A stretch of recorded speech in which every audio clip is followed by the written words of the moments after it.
electronics in general, electronic devices and signals and electronic systems.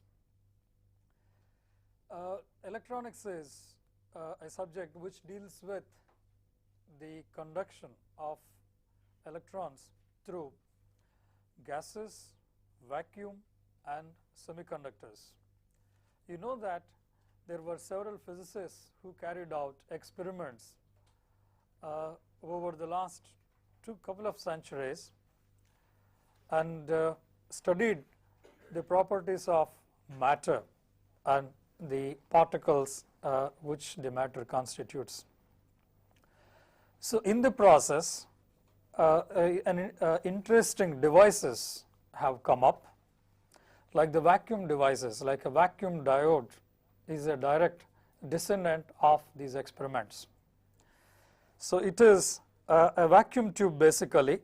A vacuum diode is a vacuum tube with two electrodes, and one is known as the anode and the other one the cathode, and with the cathode heated by a filament.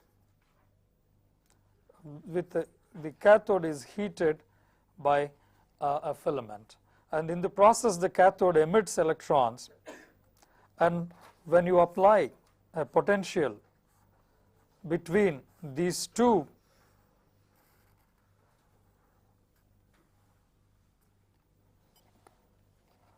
electrodes, so these electrons get attracted by the anode due to the field that is set up, and they travel towards the anode, and as a result there is a current which passes in this circuit. The circuit is complete.